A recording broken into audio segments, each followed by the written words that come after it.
Hello, and welcome to the video installing and setting up the dependency manager CocoaPods.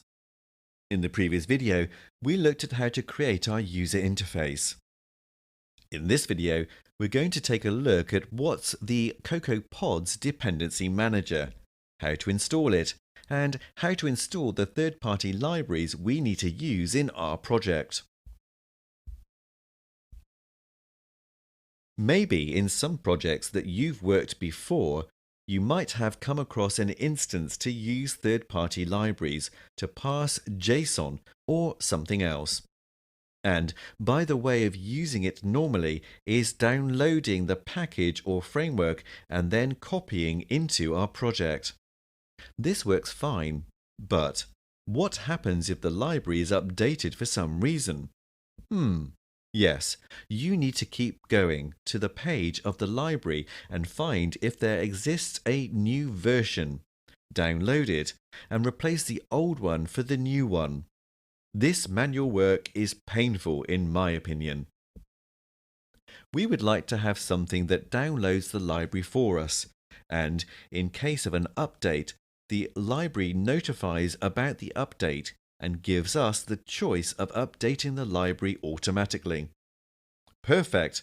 It's exactly what a dependency manager does. In iOS, we have several dependency managers, but one of the most popular inside the community is CocoaPods. For more information about CocoaPods and other interesting dependency managers, we can refer to. Let's start to install CocoaPods in our machine. Open a terminal like the one here in my bottom bar. To install CocoaPods, we can use the Ruby package manager that comes with OS X by default. So let's put in the console sudo gem install CocoaPods and start the installation. In some case, in OS X El Capitan, the above line can throw permission errors. If this is the case, we can use sudo gem install -n/usr/local/bin CocoaPods instead, and it should work as well. Now that we have installed CocoaPods, let's start using it. We'll go inside the folder of our project using the terminal. Open the folder in Finder and put in the terminal cd space. Drag the folder to the terminal and enter. This way, we are inside the folder now. Nice! Now, put in the terminal pod init to create a file called podfile. It puts the libraries we want to download and the version for those libraries we want to use. If we go inside the folder in the Finder, we can now see a new file. Open with some text editor to edit it. We need to uncomment the Second line in the file to define the platform of the project.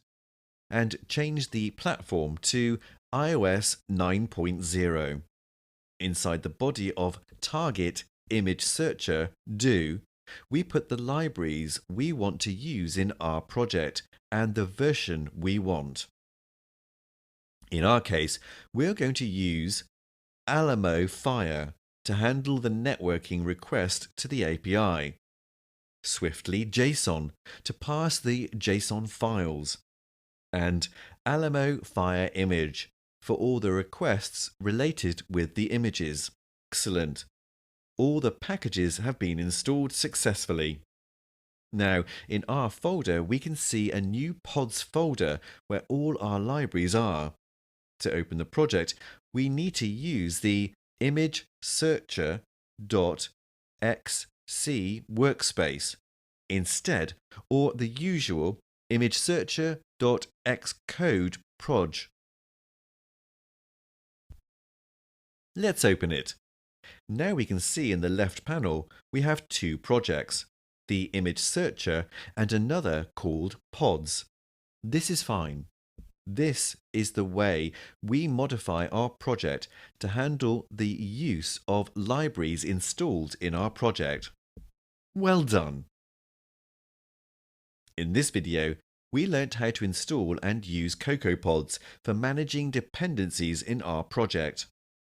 In this section, we set up a new Swift project, structured correctly following the MVC pattern, constructed, the user interface, and explored on how to install and use CocoaPods in our project. In the next section, we're going to take a look at how to make the class responsible for making our request to the API using Alamo Fire. Also, get to know how to pass the data returned in JSON to our model and how to use closures to return all the information.